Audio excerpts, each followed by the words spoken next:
नमस्कार दोस्तों, कैसे हो आप सब लोग। दोस्तों, उम्मीद करता हूं आप सब बहुत ही ज्यादा अच्छे होंगे।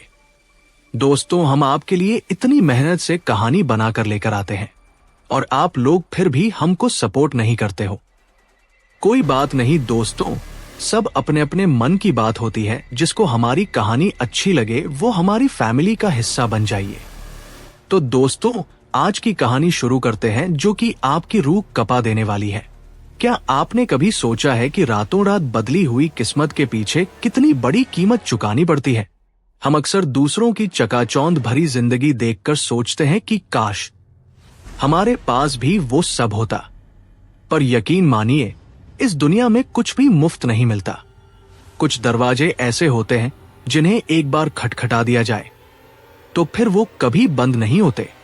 आज की ये कहानी किसी कल्पना की उपज नहीं, बल्कि उन स्याह गलियों की दास्तान है जहां रोशनी कभी नहीं पहुंचती। ये कहानी है एक ऐसे परिवार की जिसने दौलत और शोहरत के लिए अपनी आत्मा का सौदा किया। एक ऐसी इबादत जो खुदा की नहीं बल्कि उस शैतान की थी जो मांगने पर सब कुछ देता है, लेकिन बदले में वो मांगता है जिसे आप चाहकर भी नहीं दे पाएंगे। सावधान रहिएगा, क्योंकि ये सुनने के बाद शायद आप अपने पड़ोसी की तरक्की को उसी नजर से न देख पाए जैसा अब तक देखते आए हैं। शुरू करते हैं अंधेरे का सौदा, रूहों की नीलामी। दिल्ली के शोर शराबे से दूर अरावली की पहाड़ियों के बीच बसी नीलगिरी एस्टेट की वो कोठी दूर से ही देखने वालों की धड़कनें तेज कर देती थी। राय बहादुर का परिवार, जो शहर के सबसे अमीर और रसूखदार खानदानों में गिना जाता था। बाहर से देखने पर यह एक आलीशान महल था, लेकिन इसके भीतर जो चल रहा था उसकी भनक किसी को नहीं थी। अविनाश, जो पेशे से एक स्ट्रगलिंग फोटोग्राफर था, किस्मत के मारे अपने इस दूर के रिश्तेदार के पास काम मांगने आया था।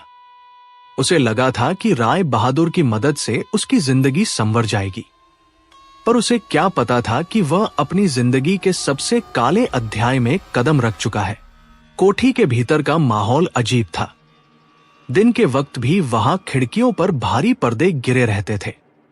अविनाश ने गौर किया कि परिवार के सभी सदस्य, राय बहादुर, उनकी पत्नी और उनका बेटा, हमेशा एक अजीब सी शांति में रहते थे। उनकी आंखों के नीचे काले घेरे थे, जैसे वे बरसों से सोए न हों। अविनाश बेटा, यहां रहने के कुछ नियम हैं, राय बहादुर ने भारी आवाज में कहा। उनकी आवाज में एक अजीब सी गूंज थी जो सीधे सीने में चुभती थी। रात के 12 बजे के बाद अपने कमरे से बाहर मत निकलना। चाहे तुम्हें कोई भी आवाज सुनाई दे, चाहे कोई तुम्हें पुकारे, दरवाजा मत खोलना।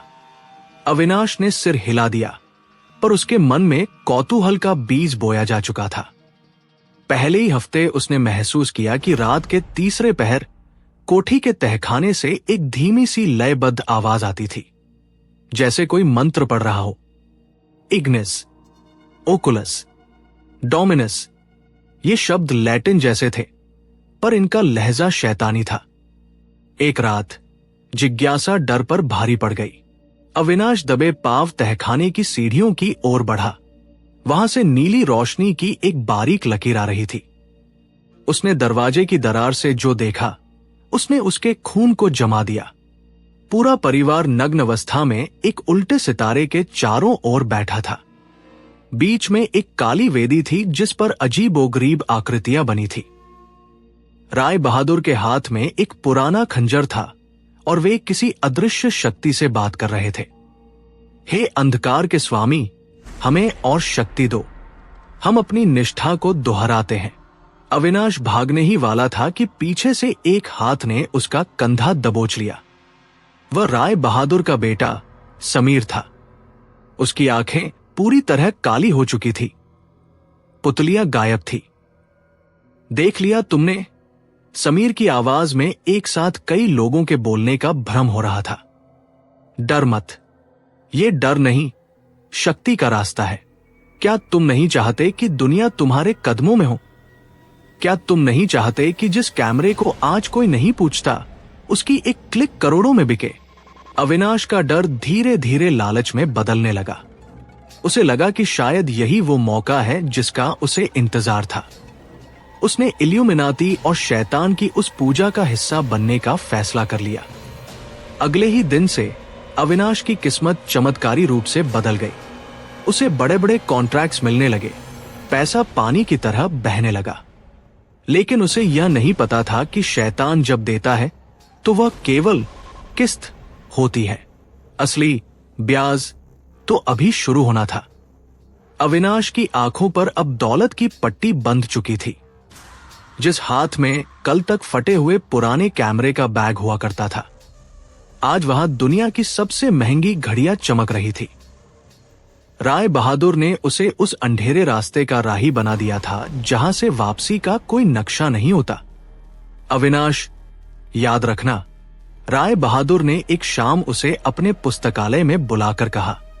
पुस्तकालय की दीवारों पर चमड़े की जिल्द वाली पुरानी किताबें थी, जिनकी महक किसी सड़ी हुई लाश जैसी थी। इल्यूमिनाती और हमारा आका सिर्फ निष्ठा मांगता है, जब तक तुम झुकोगे वो तुम्हें उठाएगा, लेकिन जिस दिन तुमने पीठ फेरी वो तुम्हारी रीढ़ की हड्डी तोड़ देगा। अविनाश ने मुस्कुराते हुए सिर हिला दिया। उसे लगा कि ये सिर्फ डराने वाली बातें हैं। उसे लग रहा था कि उसने शॉर्टकट ढूंढ लिया है। अगले कुछ महीनों में अविनाश का नाम अंतर्राष्ट्रीय स्तर पर गूंजने लगा। उसकी खींची हुई तस्वीरों में एक अजीब सा आकर्षण होता था। लोग कहते थे कि उसकी तस्वीरों में रूहें बोलती हैं। सच तो यह था कि वो तस्वीरें अब सामान्य नहीं थी। उनमें उस अंधेरे की छाया साफ झलकती थी जो अविनाश के भीतर घर कर चुका था। लेकिन जैसा कि कहा जाता है, शैतान कभी मुफ्त में खाना नहीं खिलाता। कोठी नीलगिरी एस्टेट में अब बदलाव आने लगा था। हवेली के बगीचे के लहलहाते पेड़ रातों रात सूखने लगे। वहां के पक्षी अचानक मरकर गिरने लगे। सबसे अजीब बात यह थी कि उन मरे हुए परिंदों के शरीर में खून का एक कतरा भी नहीं बचता था, जैसे किसी ने उन्हें अंदर से निचोड़ लिया हो। अविनाश की रातों की नींद उड़ने लगी थी। उसे महसूस होता कि उसके बिस्तर के चारों ओर कोई अदृश्य साया घूम रहा है।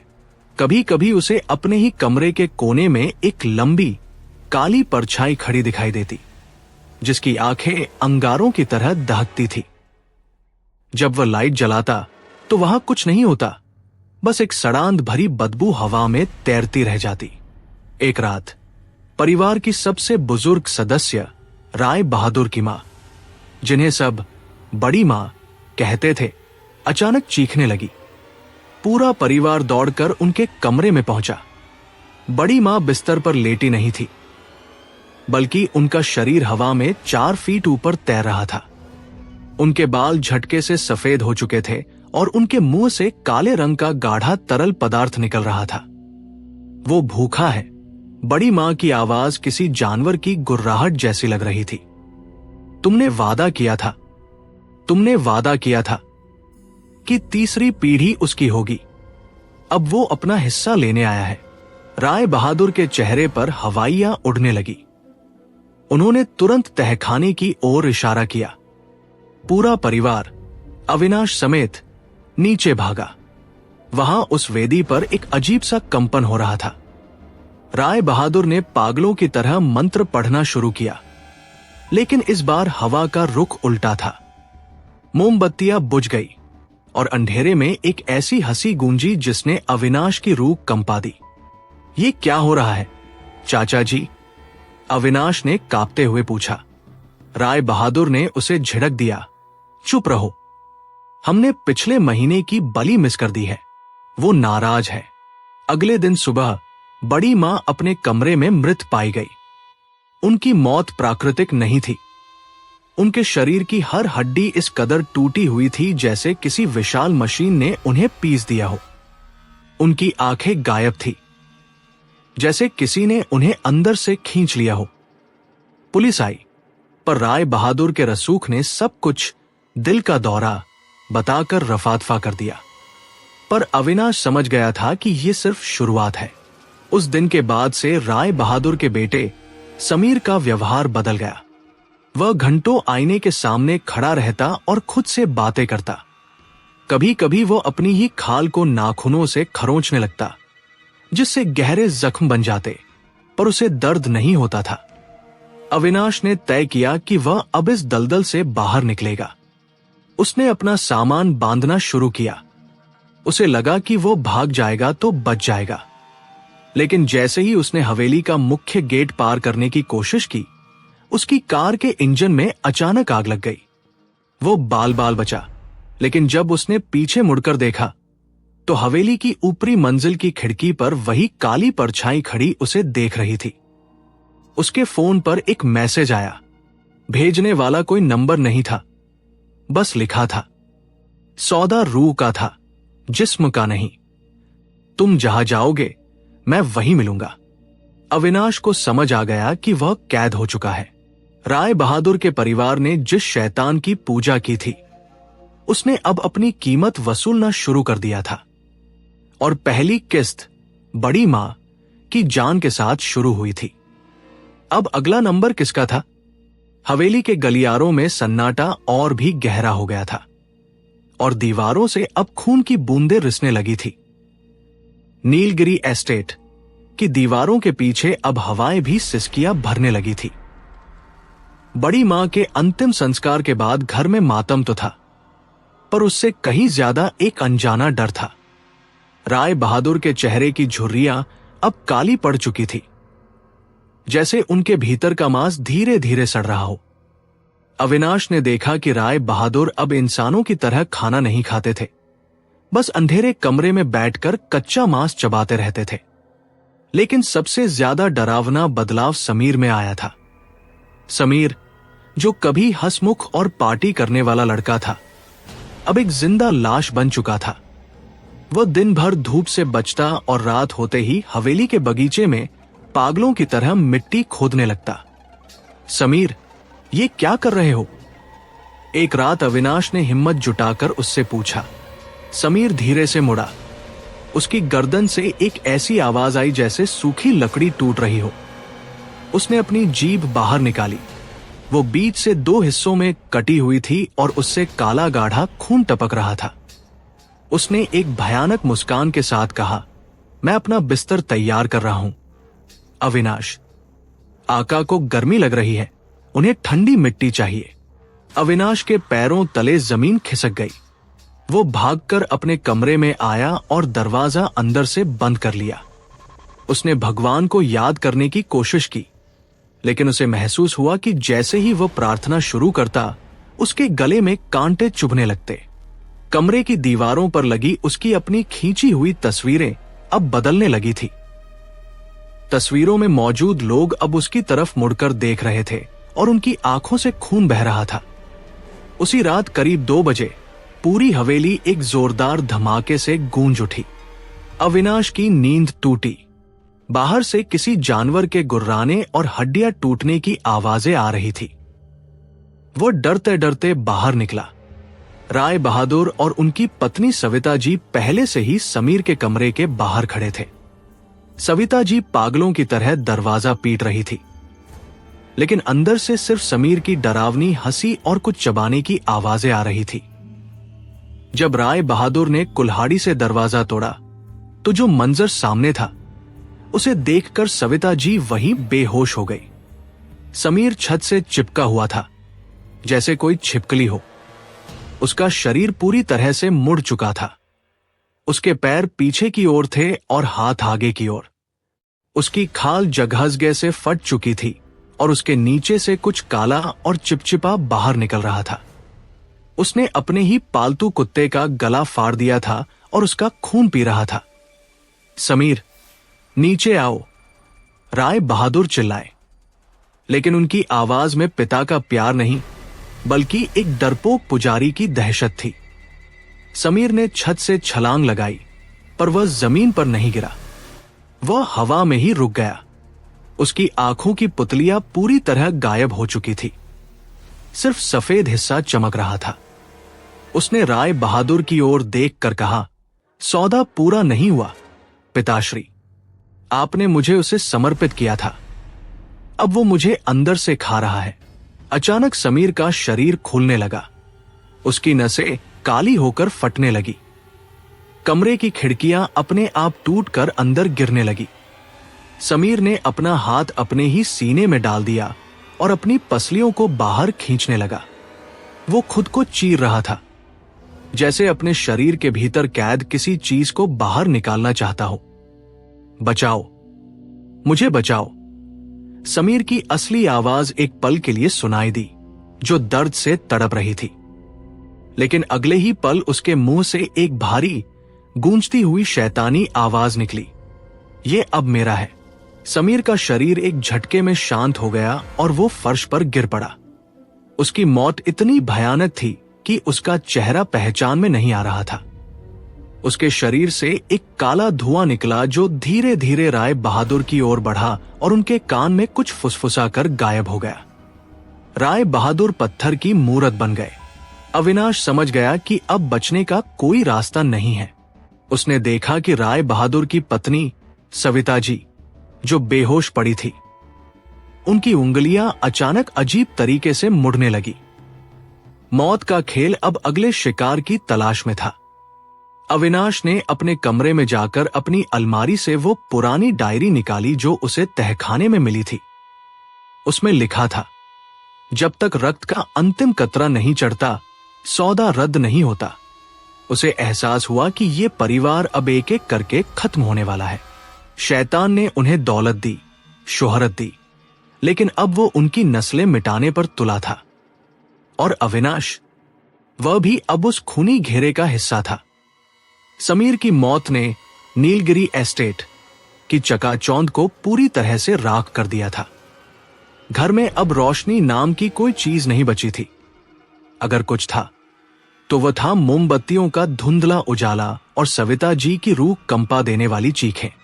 समीर का अंतिम संस्कार एक गुप्त तरीके से कोठी के पीछे वाले हिस्से में ही कर दिया गया, क्योंकि राय बहादुर को डर था कि अगर बाहर वालों ने समीर की बिगड़ी हुई लाश देख ली तो सालों का छिपा हुआ राज एक पल में खुल जाएगा।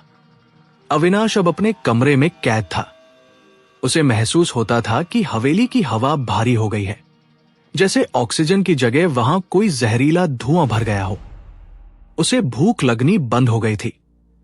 जब भी वह पानी पीता, उसे उसमें लोहे जैसी महक आती, जैसे वह पानी नहीं, किसी का पुराना खून पी रहा हो।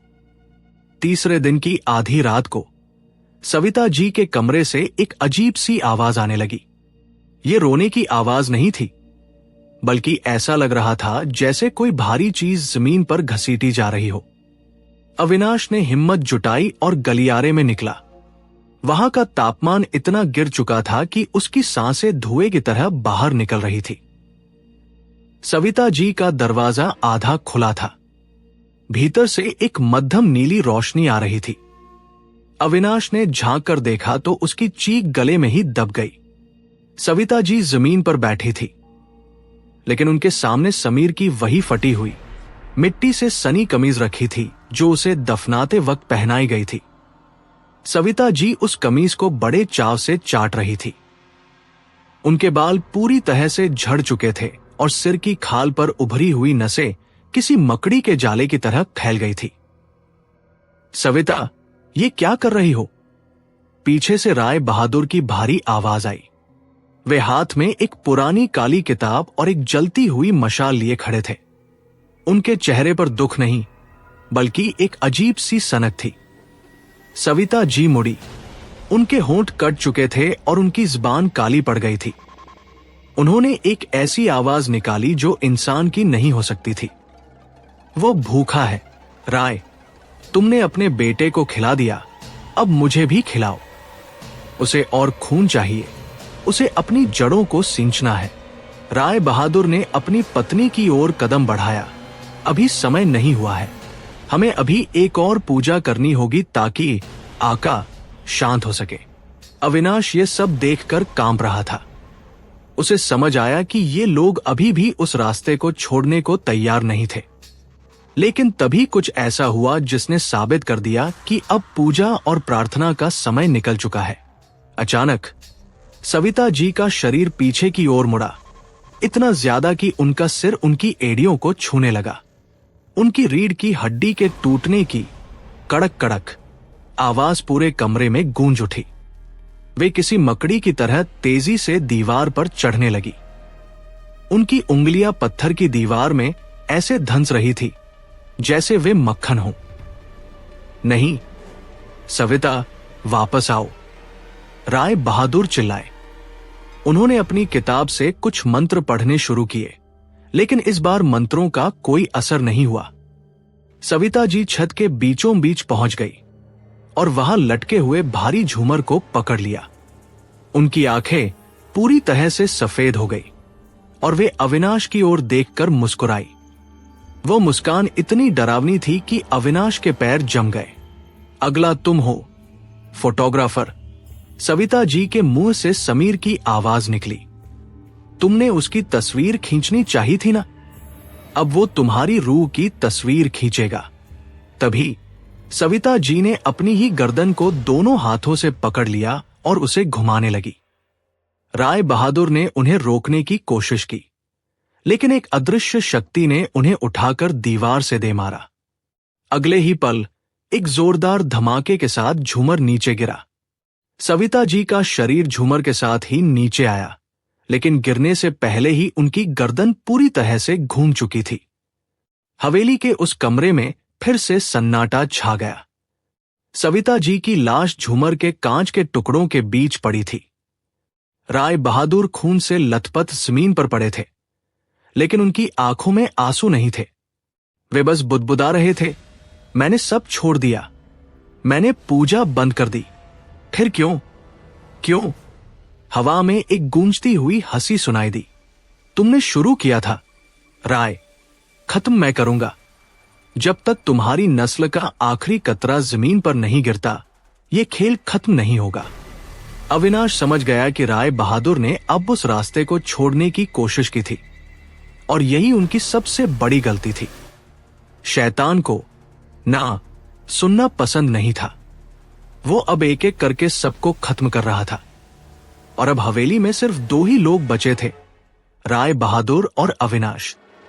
उस रात अविनाश ने देखा कि उसकी अपनी छाया दीवार पर उससे अलग होकर हिल रही थी। उसकी छाया ने अपना हाथ उठाया और अविनाश के गले की ओर बढ़ाने लगी।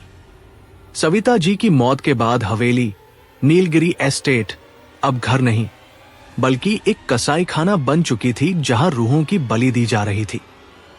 कोठी के भीतर की हवा इतनी गाढ़ी और चिपचिपी हो गई थी कि सांस लेना किसी बोझ की तरह लग रहा था।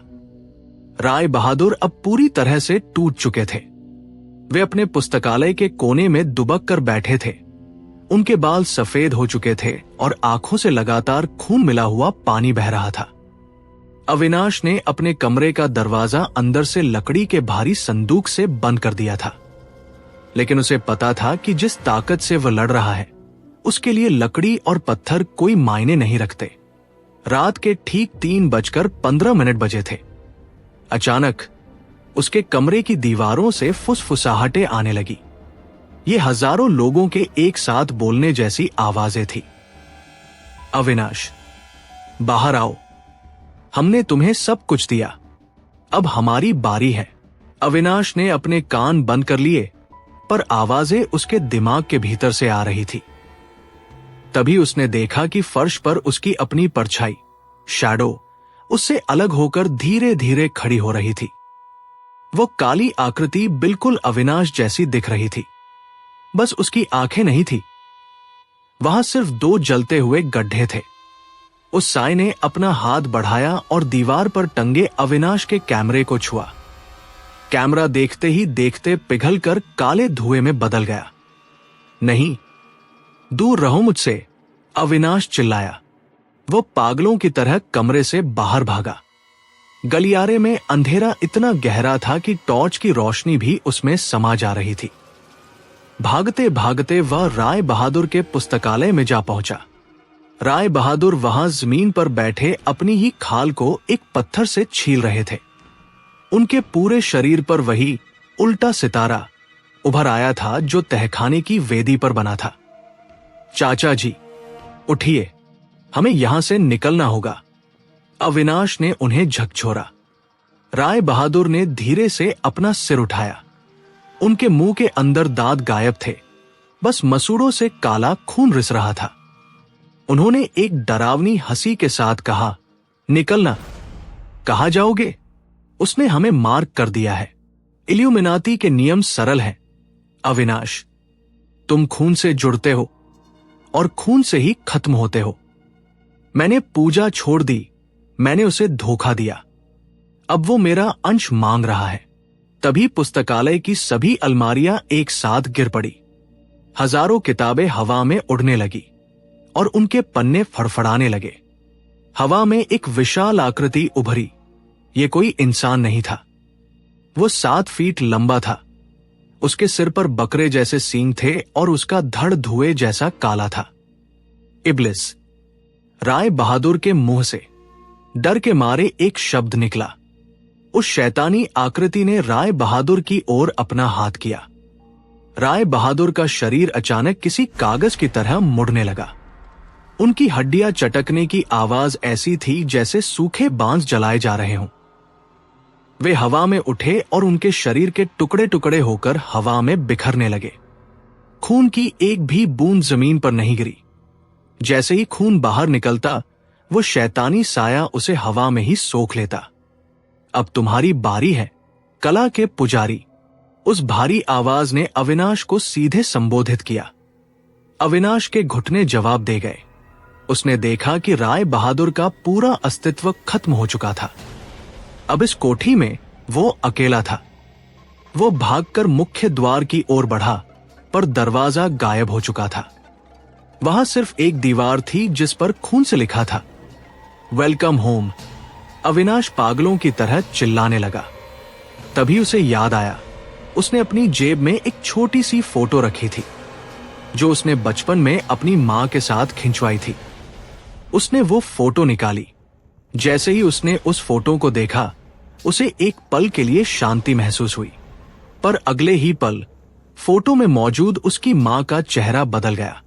उनकी आंखों से खून बहने लगा और वे चिल्लाई, तूने हमें बेच दिया अविनाश, तूने अपनी रूह बेच दी।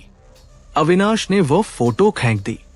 वो समझ गया था कि शैतान अब उसके दिमाग के साथ खेल रहा है।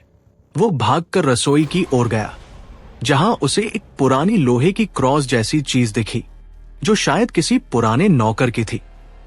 उसने उसे उठा लिया। जैसे ही उसने उस क्रॉस को पकड़ा, कोठी की दीवारें कांपने लगी। एक जोरदार गर्जना हुई और पूरी हवेली में आग की लपटें दिखाई देने लगी, पर वे लपटें गर्म नहीं बल्कि बर्फ जैसी ठंडी थी। अविनाश कोने में दुबक गया। उसने अपनी आंखें बंद कर ली। उसे लगा कि अब अंत निश्चित है, पर तभी उसे एक पुरानी घंटी की आवाज सुनाई दी। Tin tin tin.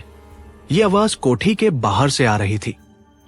कोई मंत्र पढ़ रहा था, पर वो मंत्र लैटिन नहीं बल्कि संस्कृत के श्लोक थे। ओम नमः शिवाय, ओम हरिक्ली। अविनाश ने अपनी आंखें खोली। खिड़की के पास एक धुंधली आकृति खड़ी थी। वो एक साधारण इंसान की तरह लग रहा था, जिसके गले में रुद्राक्ष की माला थी। अभी समय नहीं हुआ है बालक, उस आकृति ने कहा। क्या ये वही पुजारी था जिसका अविनाश को इंतजार था, या ये शैतान का एक और नया रूप था? अविनाश की आंखों के सामने अंधेरा छाने ही वाला था कि तभी हवेली के मुख्य द्वार पर एक जोरदार प्रहार हुआ। लकड़ी का वो भारी दरवाजा जो किसी भी ताकत से नहीं खुल रहा था, एक झटके में चूरा चूरा हो गया। धूल और धुएं के बीच एक आकृति खड़ी थी। सफेद धोती, गले में रुद्राक्ष की माला और हाथ में एक पीतल का कमंडल। वे पंडित दीनानाथ थे। उनके चेहरे पर कोई डर नहीं था, बस एक गहरा संकल्प था।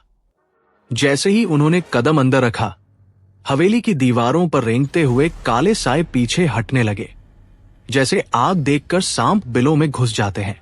अविनाश, उठो। उनकी आवाज किसी सिंह की दहाड़ जैसी थी। अविनाश लड़खड़ाते हुए उनकी ओर बढ़ा। पंडित जी, ये सब खत्म हो गया। चाचा जी, सविता चाची, सब चले गए। वो मुझे भी ले जाएगा। दीनानाथ ने उसे एक अभिमंत्रित रक्षा सूत्र कलावा बांधा। जब तक सत्य की ज्योति जल रही है, अंधकार तुम्हें छू नहीं सकता। पर तुमने और इस परिवार ने जो निमंत्रण दिया था वो बहुत गहरा है। इल्यूमिनाती का ये रूप अजाजेल की पूजा करता है, जो रूहों का सौदागर है। अचानक हवेली का फर्श जोर जोर से हिलने लगा। सीढ़ियों से काला तरल पदार्थ झरने की तरह नीचे आने लगा। वो खून नहीं था, बल्कि पिघला हुआ अंधकार था। हवा में एक साथ हजारों चीखें गूंज उठीं। राय बहादुर और समीर की आत्माएं, जो अब शैतान के अधीन थी, पारभासी ट्रांसलूसेंट रूप में छत से लटकती दिखाई दी। उनकी आंखें खाली गड्ढे थी और वे अविनाश की ओर हाथ फैला रहे थे। पंडित जी, वो देखिए, अविनाश चिल्लाया। दीनानाथ ने कमंडल से जल निकाला और गायत्री मंत्र का उच्चारण करते हुए उसे चारों दिशाओं में छिड़क दिया। जैसे ही जल की बूंदें उन भटकती आत्माओं पर पड़ी, वे दर्द से तड़प उठीं। यह स्थान अब जीवितों का नहीं रहा, पंडित जी ने गंभीर स्वर में कहा। शैतान ने यहां अपना नरकद्वार, पोर्टल खोल दिया है। उसे बंद करने के लिए हमें उस मूल वेदी, ऑल्टर तक जाना होगा जहां यह सब शुरू हुआ था। तहखाना। अविनाश की रूह कांप गई। वहां तो साक्षात मौत बैठी है। अगर तुम नहीं गए तो कल सूरज निकलने से पहले तुम्हारी रूह भी इसी कोठी की दीवारों में चुन दी जाएगी। दीनानाथ ने उसकी आंखों में आंखें डालकर कहा। वे दोनों तहखाने की ओर बढ़े। सीढ़ियां अब पत्थर की नहीं, बल्कि मांस की बनी हुई लग रही थी। हर कदम पर चप चप की आवाज आती थी। जैसे ही वे नीचे पहुंचे, वहां का नजारा देखकर पंडित जी की भी सांसें रुक गई। वेदी के ऊपर एक विशाल काला गोला घूम रहा था, जिसके भीतर से वह 7 फीट का सिंगों वाला शैतान अजाजेल आधा बाहर निकल चुका था। उसके हाथों में राय बहादुर की कटी हुई गर्दन थी, जिससे वह खेल रहा था। एक तुच्छ ब्राह्मण मेरे भोजन के बीच में आएगा। शैतान की आवाज से तहखाने की छत दरकने लगी। पंडित दीनानाथ ने अपना झोला खोला और उसमें से एक प्राचीन शंख निकाला। भोजन वो होता है जो स्वेच्छा से दिया जाए। तुमने छल से इन कमजोर लोगों के लालच का फायदा उठाया है। आज ये सौदा रद्द होगा। शंख की ध्वनि जैसे ही गूंजी, शैतान का वह काला गोला कांपने लगा। लेकिन शैतान हंसा। उसने अपना हाथ हिलाया और अचानक अविनाश का शरीर हवा में उठ गया। अविनाश का गला किसी अदृश्य फंदे से खींचने लगा। अगर तुम मंत्र पढ़ोगे तो ये लड़का मरेगा, शैतान गुर्राया। पंडित जी रुक गए। उनके सामने धर्म संकट था। एक तरफ एक निर्दोष की जान थी और दूसरी तरफ उस नरपिशाच को रोकना। अविनाश की आंखें बाहर की ओर निकलने लगी थी। उसने पंडित जी की ओर देखा। उसकी आंखों में प्रार्थना थी। चाहे जो हो जाए, इस शैतान को खत्म करो। पंडित जी ने अपनी आंखें बंद की और अपनी उंगली काटकर रक्त से जमीन पर एक रक्षक चक्र बनाना शुरू किया। अविनाश, अपनी आंखों को बंद करो और केवल उस प्रकाश के बारे में सोचो जो तुम्हारे भीतर है। ये शरीर नश्वर है, पर आत्मा अजेय है। तभी तहखाने की दीवारों से काली परछाइयां निकलकर पंडित जी पर हमला करने लगी। दीनानाथ के कपड़े फटने लगे। उनके शरीर पर गहरे घाव बनने लगे, पर उन्होंने मंत्र पढ़ना बंद नहीं किया। अचानक हवेली के बाहर से किसी के चलने की आहट आई। कोई और भी था जो इस जंग में शामिल होने आ रहा था। क्या वो कोई और शिकारी था या कोई और रक्षक? तहखाने की हवा अब इतनी गर्म हो चुकी थी कि जैसे कोई जलती हुई भट्टी के भीतर खड़ा हो। पंडित दीनानाथ के शरीर से पसीना और खून एक साथ बह रहे थे, लेकिन उनकी जुबान पर मंत्रों का जाप नहीं रुका। दूसरी तरफ अविनाश हवा में लटका हुआ था। उसका चेहरा नीला पड़ चुका था। शैतान अजाजेल की पकड़ उसके गले पर इतनी सख्त थी कि उसकी रीढ़ की हड्डी के चटकने की आवाज आने लगी थी। तुम्हारी भक्ति इस लड़के को नहीं बचा पाएगी, ब्राह्मण। शैतान की आवाज किसी फटे हुए नगाड़े जैसी गूंजी। इसकी रूह पर मेरा मार्क। इसने अपनी मर्जी से अंधेरे को चुना था। तभी तहखाने की टूटी हुई सीढ़ियों से एक और परछाई नीचे उतरी। यह लोकेश था, अविनाश का वही सबसे करीबी दोस्त जिसे अविनाश ने अपनी तरक्की के दिनों में भुला दिया था। लोकेश के हाथ में एक पुरानी लोहे की लालटेन थी और उसके गले में एक पीला धागा बंधा था। अविनाश, लोकेश चीखा। उसने देखा कि उसका दोस्त मौत के मुंह में है। पीछे हटो, युवक, पंडित जी चिल्लाए। यह कोई साधारण प्रेत नहीं है, यह आदि अंधकार है। लेकिन लोकेश नहीं रुका। उसे याद आया कि अविनाश ने एक बार उसे अपनी डायरी के बारे में बताया था, जो उसने कोठी के पिछले हिस्से में छिपाई थी। लोकेश ने वह डायरी निकाली और उसे आग के हवाले कर दिया। वह डायरी कोई साधारण किताब नहीं थी। वो उस शैतानी समझौते कोवेनेंट की एक प्रति थी जिसे राय बहादुर ने अपने खून से लिखा था। जैसे ही डायरी के पन्ने जले, शैतान अजाजेल एक भयानक चीख के साथ पीछे हटा। अविनाश झटके से जमीन पर गिरा और हाफने लगा। तुमने मेरी कसम को जलाने की हिम्मत की। अजाजेल का रूप अब बदलने लगा। उसके कंधे चौड़े हो गए और उसकी खाल से हजारों छोटे छोटे सांप जैसे कीड़े बाहर निकलने लगे। वो अब एक विशालकाय राक्षस का रूप ले चुका था, जिसके मुंह से सड़े हुए मांस की बदबू आ रही थी। पंडित दीनानाथ ने इसी मौके का फायदा उठाया। उन्होंने अपने झोले से 5 अभिमंत्रित कीलें निकाली और उन्हें जमीन पर बने उस पेंटाग्राम के कोनों पर गाड़ दिया। अविनाश, लोकेश, मेरे पीछे आ जाओ, पंडित जी ने चिल्लाकर कहा। अब ये शक्ति अपने चरम पर होगी। ये भागने की कोशिश करेगा, पर हमें इसे यहीं बांधना होगा। शैतान ने अपनी पूंछ से प्रहार किया। पत्थर के खंभे ऐसे टूट गए जैसे वे माचिस की तीलियां हों। तहखाना ढहने लगा था। मलबे के बड़े बड़े टुकड़े ऊपर से गिर रहे थे। पंडित जी ने अपनी आंखें मूंद ली और रुद्राष्टकम का पाठ शुरू किया। उनके चारों ओर एक नीली आभा औरा बनने लगी जो मलबे को रोक रही थी। अविनाश ने देखा कि वेदी के बीचों बीच से अब राय बहादुर और समीर के चेहरे उभर रहे थे। वे अब इंसान नहीं रहे थे, वे शैतान के दास बन चुके थे। उनके हाथ जमीन से बाहर निकले और उन्होंने पंडित जी के पैर पकड़ लिए। हमें मत छोड़ो, हमें साथ ले चलो, समीर की रुलाई भरी आवाज आई, जो तुरंत एक हिंसक हंसी में बदल गई। पंडित जी, आपके पैर, अविनाश चिल्लाया। उसने देखा कि समीर की रूह पंडित जी के पैरों का मांस नोच रही थी। दीनानाथ के चेहरे पर अपार पीड़ा थी, पर उन्होंने अपना ध्यान नहीं भटकने दिया। बालक, ये मोह नहीं, छल है। ये वो लोग नहीं हैं जिन्हें तुम जानते थे। ये अब केवल भूख है। पंडित जी ने अपना कमंडल उठाया और पूरा जल उस वेदी पर उलट दिया। एक धमाका हुआ। पूरी कोठी किसी कागज के घर की तरह हिलने लगी। ऊपर की मंजिलें ढहकर नीचे आने लगी। अविनाश, लोकेश, यहां से भागो, सुरंग का रास्ता दाईं ओर है, पंडित जी ने आदेश दिया।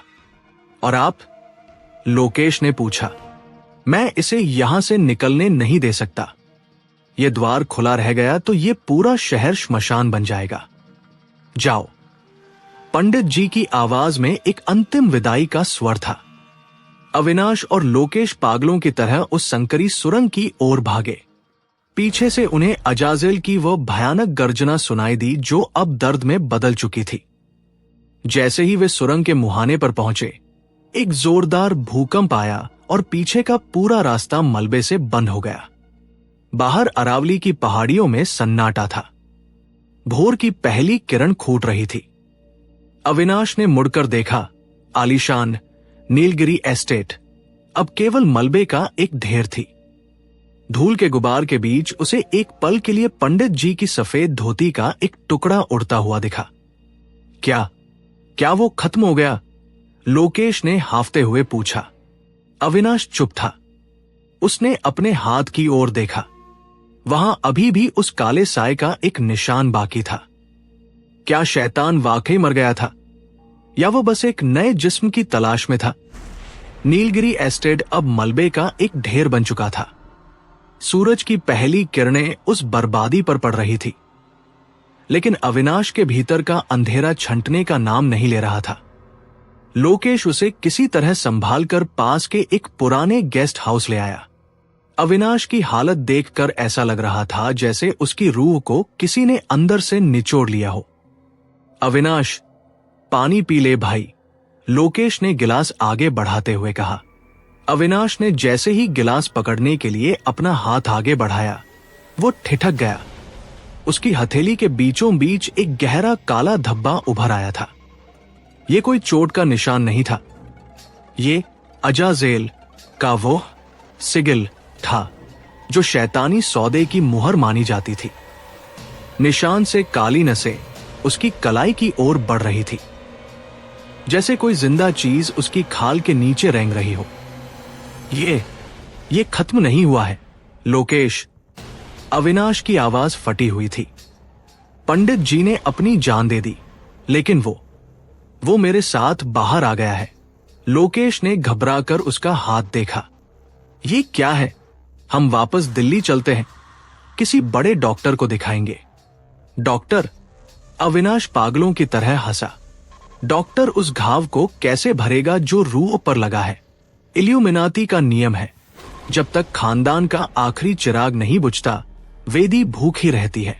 राय बहादुर के परिवार में मैं ही आखिरी बचा हूं, चाहे रिश्ता दूर का ही क्यों न हो।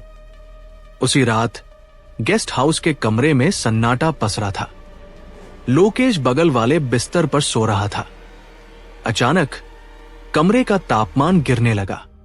अविनाश को लगा कि उसकी हड्डियों के भीतर बर्फ जम रही है। उसने दीवार की ओर देखा। चांद की रोशनी में उसकी अपनी परछाई दीवार पर नाच रही थी, लेकिन वह परछाई अविनाश की हरकतों को फॉलो नहीं कर रही थी। अविनाश बैठा था, लेकिन परछाई दीवार पर खड़ी होकर अपना गला घोंटने का नाटक कर रही थी। छोड़ दो मुझे, अविनाश फुसफुसाया। तभी बाथरूम के आईने से एक आवाज आई। वो समीर की आवाज थी। भाई, यहां बहुत ठंड है, वो हमें जलने भी नहीं देता। उसने कहा है कि अगर तुम अपनी जगह किसी और को दे दो तो वो तुम्हें छोड़ देगा। अविनाश आईने के पास गया। आईने में उसका अपना चेहरा नहीं, बल्कि समीर का सड़ा हुआ चेहरा दिखाई दे रहा था। समीर की आंखें पीली पड़ चुकी थी और वो मुस्कुरा रहा था। मैं किसे दे दूं अपनी जगह? अविनाश ने जैसे सम्मोहन में पूछा। आईने में समीर की उंगली धीरे से घूमी और सो रहे लोकेश की ओर इशारा किया। तुम्हारा सबसे अच्छा दोस्त। इसकी रूह शुद्ध है। अगर तुम इसके खून से अपनी हथेली का ये निशान धो लो तो तुम आजाद हो जाओगे। देखो, मेज पर चाकू रखा है। अविनाश के कदम धीरे धीरे मेज की ओर बढ़ने लगे। उसका हाथ कांप रहा था, लेकिन वह काला निशान उसकी नसों में जहर की तरह दौड़ रहा था, जो उसके दिमाग पर कब्जा कर रहा था। उसने चाकू उठा लिया। चाकू की धार चांद की रोशनी में चमक रही थी। वो लोकेश के बिस्तर के पास खड़ा हो गया। लोकेश बेखबर सो रहा था। अविनाश ने चाकू ऊपर उठाया। तभी उसके कानों में पंडित दीनानाथ की आखिरी बात गूंजी। ये शरीर नश्वर है, पर आत्मा अजेय है। ये मोह नहीं, छल है। अविनाश ने अपनी आंखें जोर से बंद की और चाकू लोकेश पर चलाने के बजाय अपनी ही उस हथेली पर मार दिया जहां वो काला निशान था। एक अमानवीय चीख पूरे कमरे में गूंज उठी। यह चीख अविनाश की नहीं थी। कमरे के कोनों से काला धुआं निकलने लगा। लोकेश हड़बड़ाकर उठ बैठा। उसने देखा कि अविनाश जमीन पर गिरा तड़प रहा है और उसके हाथ से काला, गाढ़ा और बदबूदार खून बह रहा है। अविनाश, ये क्या किया तूने? लोकेश चिल्लाया। भाग, यहां से भाग। लोकेश, अविनाश ने दर्द से कराहते हुए कहा। वह मेरे भीतर घुसने की कोशिश कर रहा है। उसे शुद्ध रूह चाहिए। मैं उसे खुद को दे दूंगा, पर तुझे नहीं। तभी गेस्ट हाउस का दरवाजा अपने आप खुल गया। बाहर गलियारे में वही 7 फीट लंबा साया खड़ा था। उसने अपनी उंगली उठाई और अविनाश का शरीर अपने आप घिसटते हुए उसकी ओर बढ़ने लगा। लोकेश ने अविनाश का पैर पकड़कर रोकने की कोशिश की, पर एक झटके ने उसे दीवार से दे मारा। समय पूरा हुआ। सौदागर, शैतान की आवाज गूंजी। अविनाश को लग रहा था कि उसका दम घुट रहा है, पर तभी दूर से एक मंदिर के घंटे की आवाज आई। वो सुबह की मंगला आरती थी। उसी पल गेस्ट हाउस के बरामदे में किसी के भारी जूतों की आवाज सुनाई दी। अभी खेल खत्म नहीं हुआ है, असुर, एक कड़कती हुई आवाज आई। दरवाजे पर एक और व्यक्ति खड़ा था। उसने भगवा वस्त्र नहीं पहने थे, बल्कि वह एक साधारण पैंट शर्ट में था, लेकिन उसके माथे पर भस्म का त्रिपुंड था और हाथ में एक पीतल की छड़ी थी। यह पंडित दीनानाथ का छोटा भाई रुद्र था, जो अघोर साधना में लीन रहता था। रुद्र ने अपनी छड़ी जमीन पर पटकी और एक मंत्र बोला, जिससे कमरे की खिड़कियों के कांच चकनाचूर हो गए। मेरे भाई की बलि व्यर्थ नहीं जाएगी। गेस्ट हाउस का वो छोटा सा कमरा अब एक युद्ध के मैदान में तब्दील हो चुका था। एक तरफ साक्षात अंधकार का स्वामी अजाजेल था और दूसरी तरफ रुद्र, जिसकी आंखों में प्रतिशोध की ज्वाला धधक रही थी। रुद्र पंडित दीनानाथ की तरह शांत नहीं थे। वे एक अघोरी थे, जिन्होंने श्मशान की राख और महादेव के क्रोध को अपने भीतर समाया हुआ था। मेरे भाई ने तुम्हें बांधने के लिए अपना रक्त दिया था। रुद्र की आवाज गहरी और गूंजती हुई थी। लेकिन मैं तुम्हें बांधने नहीं, बल्कि भस्म करने आया हूं। अजाजेल ने एक भयानक अट्टहास किया। उसकी काली परछाई पूरे कमरे में फैल गई, जिससे दीवारें गलने लगी। एक और कीड़ा, तुम इंसान अपनी औकात कभी नहीं भूलते। मैंने पीढ़ियों को खाया है। तुम्हारा वंश तो मेरी उंगली के इशारे पर खत्म हो जाएगा। शैतान ने अपनी उंगली अविनाश की ओर की। अविनाश का शरीर अचानक हवा में मुड़ने लगा। उसकी हड्डियां टूटने की आवाजें फिर से आने लगी। वह दर्द से चीख भी नहीं पा रहा था, बस उसकी आंखों से खून के आंसू बह रहे थे। लोकेश, घेरे के बाहर मत निकलना, रुद्र ने चिल्लाकर कहा। उन्होंने अपनी पीतल की छड़ी से फर्श पर एक रेखा खींच दी थी, जो नीली आग की तरह जल रही थी। रुद्र ने अपने झोले से एक नरमुंड निकाला, जो राख से सना हुआ था।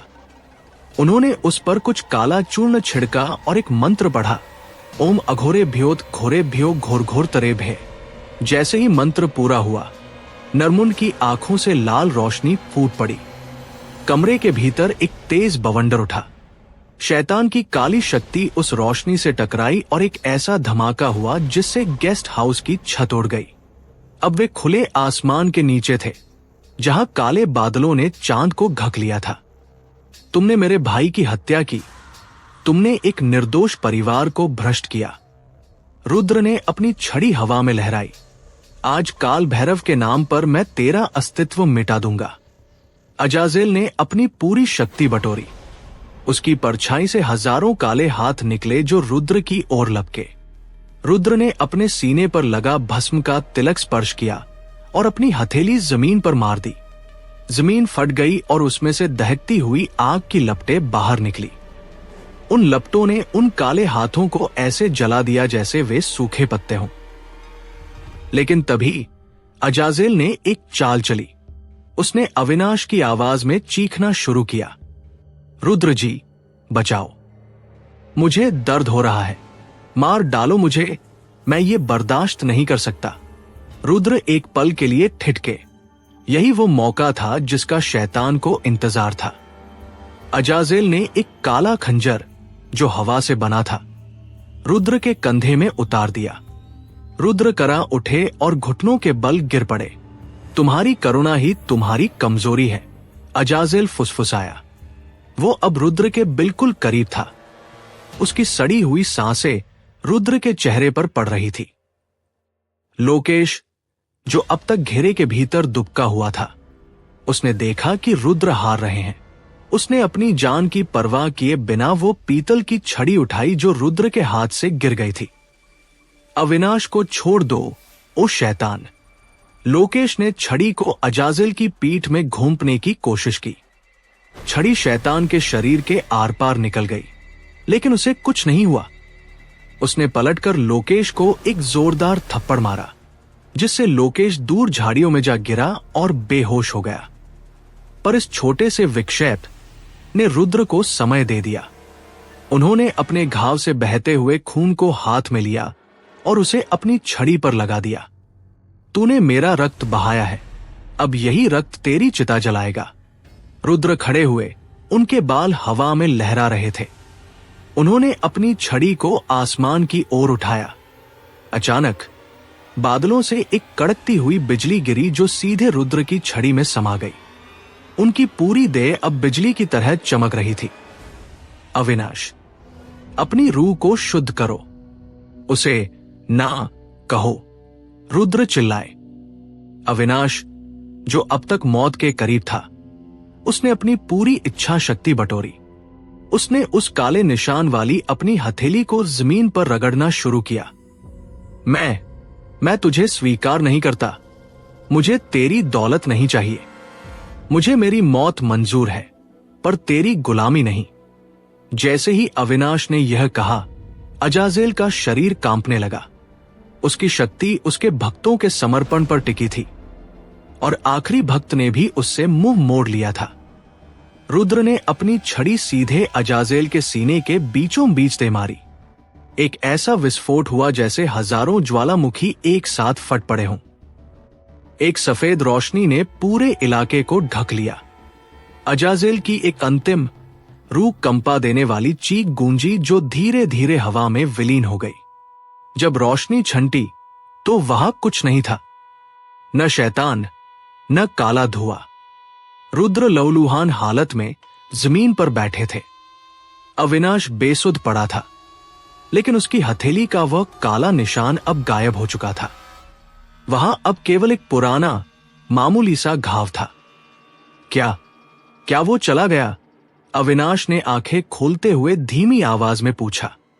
रुद्र ने आसमान की ओर देखा, जहां अब बादल छंट रहे थे और भोर का उजाला फैल रहा था। वो चला गया बालक, पर उसकी यादें और इस कोठी का पाप तुम्हें ताउम्र साथ रखना होगा। तुमने जो खोया है उसकी भरपाई कभी नहीं हो सकती। अविनाश रो पड़ा। उसने दौलत चाही थी, पर बदले में उसने अपना पूरा परिवार और अपनी शांति खो दी थी। लेकिन कहानी यहां खत्म नहीं हुई थी। जब वे गेस्ट हाउस से बाहर निकलने लगे तो अविनाश को मलबे के पास एक छोटी सी चमकती हुई चीज दिखी। भोर की पहली किरणें नीलगिरी एस्टेट के मलबे पर किसी कफन की तरह पड़ रही थी। रुद्र ने अपनी छड़ी के सहारे खड़े होकर एक लंबी सांस ली। उनकी आंखों में थकान नहीं, बल्कि एक अजीब सी चिंता थी। लोकेश धीरे धीरे होश में आ रहा था, और अविनाश की रूह जैसे इस दुनिया और उस दुनिया के बीच कहीं लटकी हुई थी। अविनाश, उठो। रुद्र की आवाज अब और भी भारी हो गई थी। हमें यहां से तुरंत निकलना होगा। इस जमीन की मिट्टी अब शापित है। अगर यहां की धूल भी तुम्हारे साथ गई तो वह साया फिर से पनप सकता है। अविनाश लड़खड़ाते हुए उठा। जैसे ही वह चलने लगा, उसकी नजर मलबे के एक ढेर के नीचे चमकती हुई एक चीज पर पड़ी। वह एक पीतल का छोटा सा ताबीज था, जो राय बहादुर हमेशा अपने गले में पहनते थे। अविनाश ने जैसे ही उसे उठाया, उसे एक ठंडा झटका लगा, जैसे किसी ने उसकी रगों में बर्फ का पानी भर दिया हो। इसे वहीं छोड़ दो, रुद्र चिल्लाए, पर देर हो चुकी थी। अविनाश ने जैसे ही ताबीज को छुआ, मलबे के नीचे से एक सड़ी हुई आवाज आई। धन्यवाद, तुमने मुझे फिर से छू लिया। अचानक जमीन फटने लगी, पर इस बार कोई राक्षस बाहर नहीं निकला, बल्कि राय बहादुर, सविता जी और समीर की रूहें धुआं बनकर अविनाश के चारों ओर लिपटने लगी। वे अब डरावनी नहीं लग रही थी, बल्कि वे रो रही थी। हमें शांति चाहिए, अविनाश। हमें इस नर्क से बचा लो। समीर की रूह ने उसके कान में फुसफुसाया। अविनाश का दिल पसीज गया। उसने अपनी आंखों से आंसू पोंछे। पंडित जी, क्या हम इन्हें बचा नहीं सकते? ये मेरे अपने हैं। रुद्र ने अपनी आंखें बंद की और जोर से चिल्लाए, नहीं, ये वही छल है। वे तुम्हारी दया का फायदा उठा रहे हैं। पीछे हटो।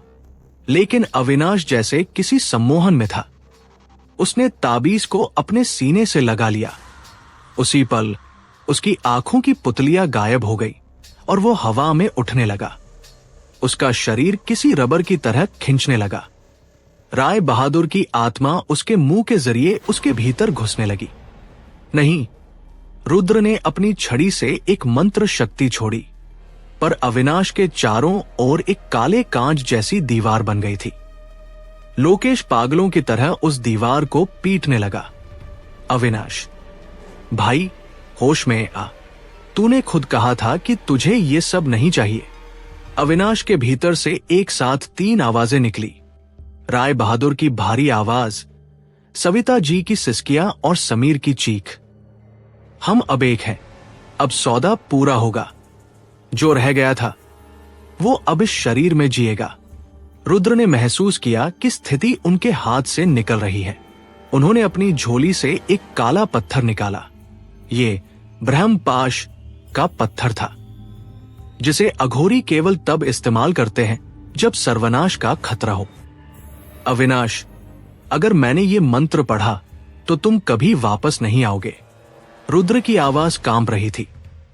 तुम्हें खुद लड़ना होगा। अविनाश के भीतर एक युद्ध चल रहा था। एक तरफ उसका लालच और अपने परिवार के प्रति मोह था, और दूसरी तरफ वो प्रकाश जो पंडित दीनानाथ ने उसके भीतर जगाया था। उसे याद आया कि कैसे इस दौलत की वजह से उसने अपनी मां की तस्वीर तक खो दी थी। उसने अपनी रूह की गहराई से एक चीख मारी, महादेव। जैसे ही उसने शिव का नाम लिया, उसके भीतर से एक प्रचंड अग्नि फूट पड़ी। वो अग्नि गर्म नहीं थी, वो शुद्ध थी। उसने उन तीनों रूहों को जलाकर राख कर दिया। अविनाश धड़ाम से जमीन पर गिरा। ताबीज पिघलकर काले तरल में बदल गया। रुद्र तुरंत उसके पास पहुंचे और उसके माथे पर भस्म का लेप लगाया। बालक, तूने वह कर दिखाया जो बड़े बड़े योगी नहीं कर पाते। तूने मोह को त्याग दिया, लेकिन कहानी का सबसे भयानक मोड़ अभी आना बाकी था। जब वे तीनों हवेली के मुख्य द्वार की ओर बढ़े तो वहां एक छोटी सी बच्ची खड़ी थी। उसने सफेद फ्रॉक पहनी थी और उसके हाथ में एक गुड़िया थी। वो अविनाश की छोटी बहन आर्या की तरह लग रही थी, जिसकी मृत्यु वर्षों पहले बीमारी से हो गई थी। भैया, मुझे अकेला छोड़कर कहां जा रहे हो? बच्ची ने मासूमियत से पूछा। अविनाश ठहर गया। उसका कलेजा मुंह को आ गया। आर्या, तू यहां कैसे? रुद्र ने उसे रोकने की कोशिश की, पर लोकेश ने भी उस बच्ची को देखा। अविनाश, ये तो वही है जो तेरी पुरानी फोटो में थी। बच्ची धीरे धीरे पास आई। उसकी त्वचा पारभासी थी और उसकी आंखों में कोई रोशनी नहीं थी। उसने अविनाश का हाथ पकड़ा। अविनाश को लगा कि उसका हाथ जल रहा है, पर उसने उसे नहीं छोड़ा। भैया, पापा और मम्मी बुला रहे हैं। नीचे, वहां बहुत अंधेरा है, मुझे डर लगता है। अविनाश ने बच्ची को गले लगा लिया। रुद्र चिल्लाते रह गए, वो आर्या नहीं है, वह इल्यूमिनाती का अंतिम प्रहार है। वो तुम्हारी भावनाओं को हथियार बना रहा है। अचानक वो बच्ची एक काली चिपचिपी परछाई में बदल गई और अविनाश को अपने साथ जमीन के भीतर खींचने लगी। जमीन किसी दलदल की तरह उसे निगल रही थी। रुद्र जी, लोकेश, मुझे बचाओ, अविनाश चिल्लाया। लोकेश ने उसका हाथ पकड़ा, पर परछाई इतनी ताकतवर थी कि लोकेश भी अंदर खींचने लगा। रुद्र ने अपनी छड़ी को जमीन में गाड़ा और लोकेश की कमर पकड़ ली। इसे छोड़ दो लोकेश, वो इसे ले जाएगा। नहीं, मैं अपने दोस्त को नहीं छोड़ूंगा। लोकेश की आंखों से खून निकल रहा था, पर उसकी पकड़ ढीली नहीं हुई। अविनाश ने देखा कि उसकी वजह से उसका सबसे अच्छा दोस्त भी मर जाएगा। उसने लोकेश की आंखों में देखा, वही दोस्ती, वही वफादारी। अविनाश ने एक कड़ा फैसला लिया। उसने लोकेश के हाथ पर अपने नाखून गड़ा दिए ताकि वह उसे छोड़ दे। जीते रहना लोकेश, मेरी कहानी दुनिया को सुनाना, ताकि कोई और लालच में अपनी रूह न बेचे। अविनाश ने अपना हाथ छुड़ा लिया।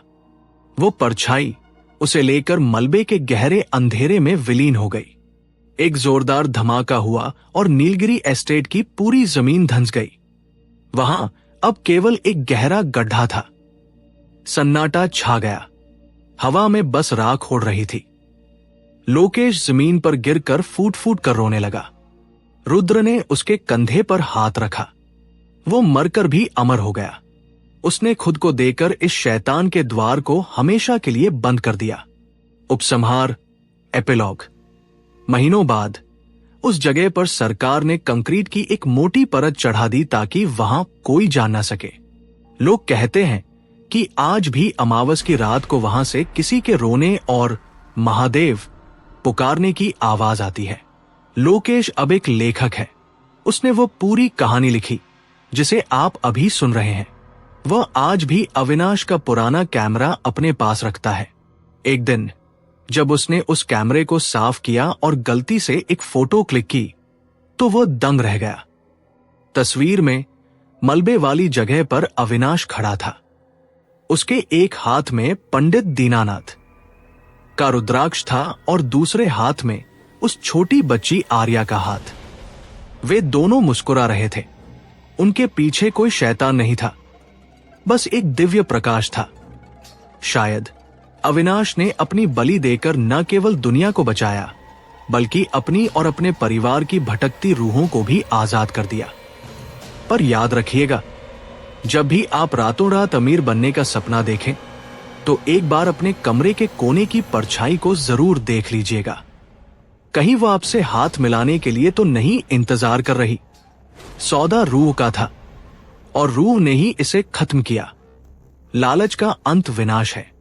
शॉर्टकट और बिना मेहनत की दौलत हमेशा एक बड़ी कीमत मांगती है। जब हम अपनी नैतिकता और रूह का सौदा करते हैं तो अंत में हमारे पास न दौलत बचती है और न ही वजूद।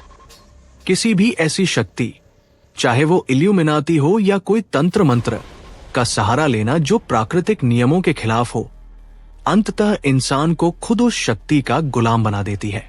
तो दोस्तों, ये थी हमारी आज की कहानी इल्यूमिनती की एक शैतान की। दोस्तों, बहुत कम लोग ऐसे होते हैं जो कहानी को लास्ट तक सुनते हैं।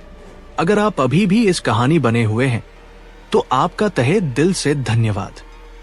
और कमेंट करके बताएं दोस्तों आपको ये कहानी कैसी लगी और आप कहां से ये कहानी सुन रहे हो। अपना शहर और अपना नाम भी बताइए ताकि हम आपका नाम अगली वीडियो में बोल सकें। तो दोस्तों, मिलते हैं अगली वीडियो में एक और नई कहानी के साथ। जब तक के लिए खुश रहिए, स्वस्थ रहिए, मुस्कुराते रहिए।